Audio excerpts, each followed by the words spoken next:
تعرفي ان في ستات كتير بتدخل حياة الراجل وبيبقى كأنهم مش موجودين، لدرجة انه ممكن ينسى حتى اسمه. لكن في ست واحدة بس هي اللي بتعلم معاه وبيفضل فاكرها طول العمر، عمره ما بينساها. مهما اتخانقوا او بعدوا بتفضل في قلبه وبتفضل معلمة في باقي حياته. على فكرة الست دي ممكن ما تكونش جميلة ولا شيك ولا الكلام اللي في دماغك ده خالص. الست دي بتختلف عن أي ست تانية في الطاقة اللي بتديها للراجل.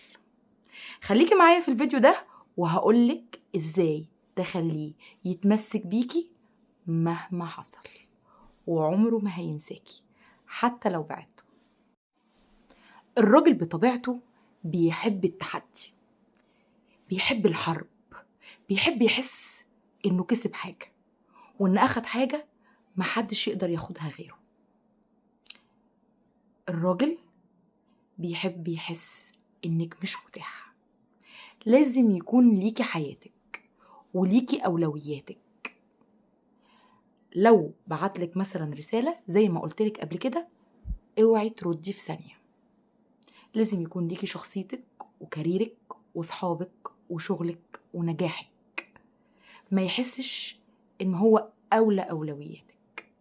بس مش معنى كده انك تبقي باردة او تتجاهليه، تبقي موجودة لكن مش متاحة على طول، علشان يحس انه لما قدر يكلمك او يكون معاكو يكون عمل انجاز.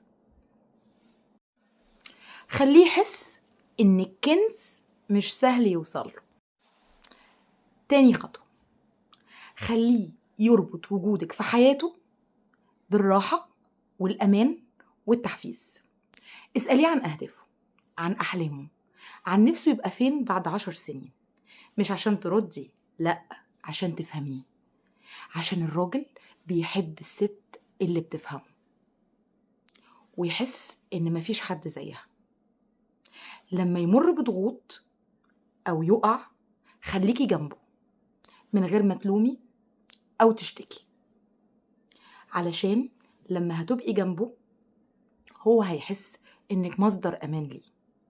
شجعيه، دايما تقوليله كلام يحس إن هو مش موجود غير عندك، أفكار تديهاله يحس إنك بتضيفيله جديد، مش موجودة في حياته على الهامش.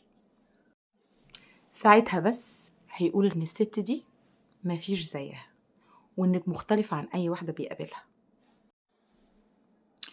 تالت حاجة، في ستات كتير جدا بمجرد إنها تتجوز أو ترتبط بتنسى نفسها وتعيش للبيت والعيال وبس، لا تهتم بشكلها ولا بشغلها، تنسى أصحابها، تنسى أهلها، تنسى كل حاجة وتدوب جواه. الراجل ما بيحبش الست دي لأنها بتتحول لخنقة بالنسبة له، لأنها بتبقى مستنية إنه هو اللي يسعدها وهو اللي يبسطها، وده عمره ما هيحصل.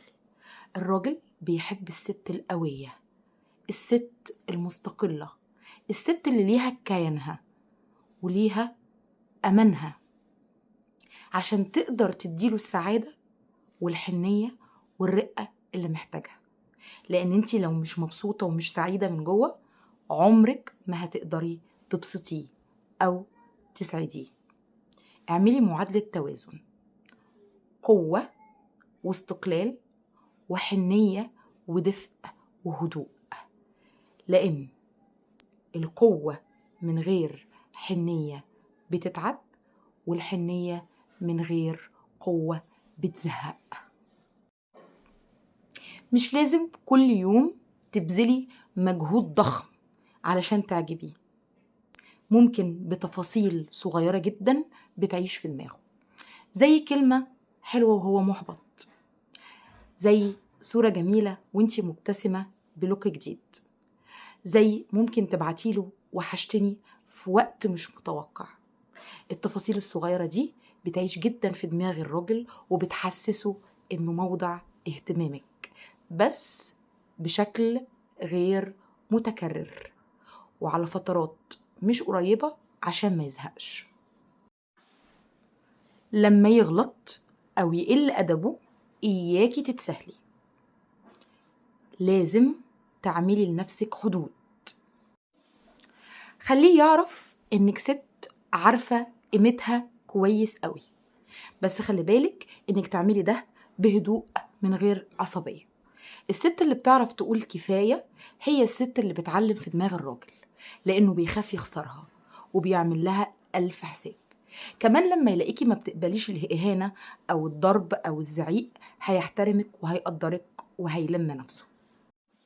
وخلي بالك إن ده اللي هيخليه يرجع يتمسك بيكي ويحس إنك أهم واحدة في حياته. اهتمي بنفسك، خليه يشوف تطورك، نجاحك، خليه يشوفك وانت كل يوم بتحلوي عن اليوم اللي قبله.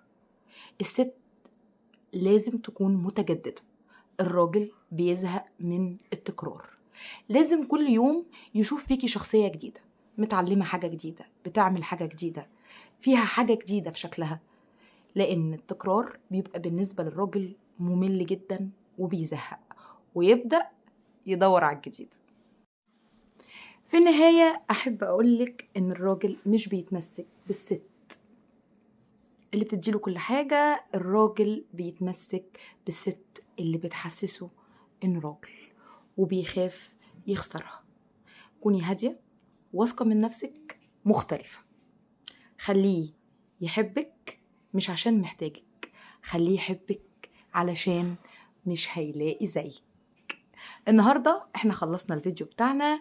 يا ريت لو الفيديو عجبك ما تنسيش تعمل لايك وسبسكرايب وتشترك في القناة. هستنى كومنتاتكم ورسايلكم، وهستنى محتاجين ايه الفيديو الجاي.